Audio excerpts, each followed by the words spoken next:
Hello বন্ধুরা, আজকে একটি পর্ব করছি। এটি প্যারাডক্সিক্যাল সাজিদের দ্বিতীয় পর্ব, দ্বিতীয় খণ্ড বইটি এবং আরিফ আজাদের লেখা। এই বইটি নিয়ে মুমিনরা অনেক গর্ব করে থাকে। আজকে একটি বিষয় আমি তুলে ধরব। তো আজকে যেটি তুলে ধরছি সেটি হচ্ছে, কোরআনে কি নারীকে শস্য ক্ষেত্র বলা আছে? তো এই পর্বে এখানে একটি আলাপ হচ্ছে একটি নীলু নামের ব্যক্তির সাথে, নীলুদার সাথে। নীলুদা এই অভিযোগটি তোলে যে কোরআনে বলা হচ্ছে নারীকে শস্য ক্ষেত্র, এবং এটি আমি যদি সরাসরি এই বইয়ের 18 নম্বর পৃষ্ঠায় চলে যাই, এখানে বলা হচ্ছে যে সূরা বাকারার 223 নম্বর আয়াতে বলা হচ্ছে নারীকে শস্য ক্ষেত্র। আর এটি নিয়ে কিন্তু বেশ কিছু আলাপ এখানে হচ্ছে এই বইতে, যে নারীকে যে শস্য ক্ষেত্র বলা হয়েছে। কোরআনের যে আয়াতটি আমরা যদি দেখি যে নারীরা তোমাদের শস্য ক্ষেত্র, তোমরা যেমন খুশি তেমন গমন করো। তো এটার ব্যাখ্যা দিতে গিয়ে প্রথমে এটার প্রেক্ষাপট কি এবং কেন বলা হচ্ছে নারীকে শস্য ক্ষেত্র, নারীকে কি আসলেই অমর্যাদা করা হচ্ছে কিনা, এইসব আলাপ নিয়ে আসছে এই আরিফ আজাদের বইতে। তো যে জিনিসগুলি তারা যুক্তি খণ্ডনের জন্য এনেছে সেগুলি আমি দেখাবো, কিন্তু নারীকে বস্তুর সাথে তুলনা শুধু যে কোরআনে করেছে তা না, হাদিসেও বলা আছে তোমাদের জন্য উত্তম ভোগ্য পণ্য হচ্ছে নারী। অর্থাৎ নারী হলো একটি ভোগের বস্তু, পূর্ণবতী নারী, সেই কথাটা পরিষ্কার বলা আছে কোরআনে এবং হাদিসে। অর্থাৎ নারী হচ্ছে পুরুষদের জন্য ভোগের উপকরণ।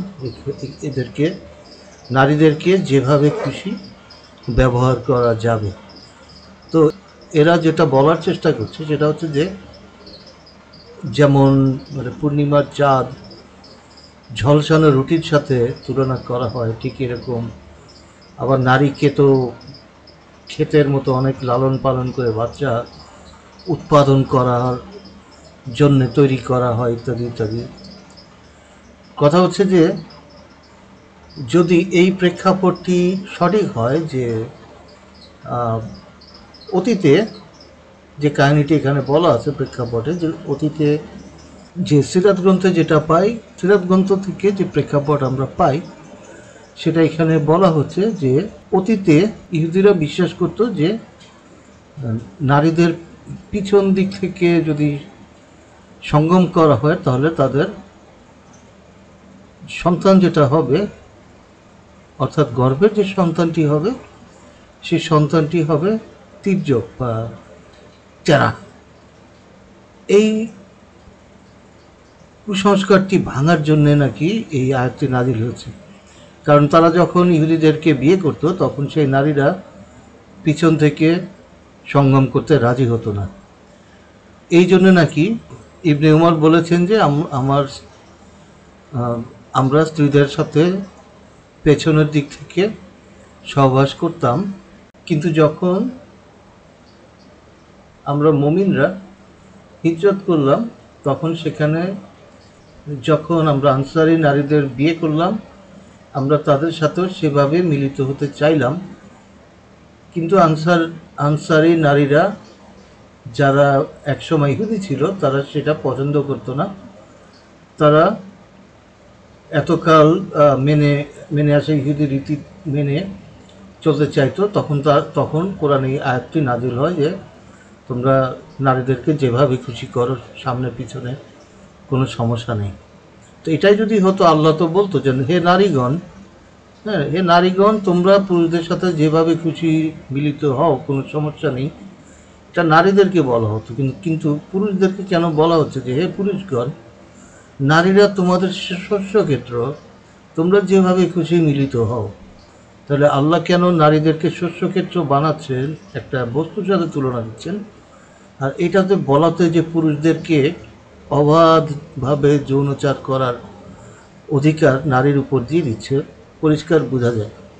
এবং কোরআন হাদিস নারীকে বস্তুর সাথে তুলনা করে নারীদের যে মর্যাদা দিচ্ছে না, কোরআন হাদিসে কোথাও নারীদের মানুষ বলা হচ্ছে না, সবখানেই বস্তু হিসেবে ট্রিট করা বা গণ্য করা হচ্ছে।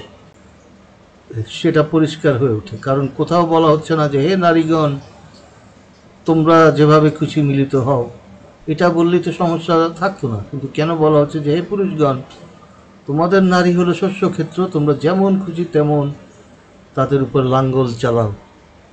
তাহলে নারীর মর্যাদা কোথায়? ধন্যবাদ।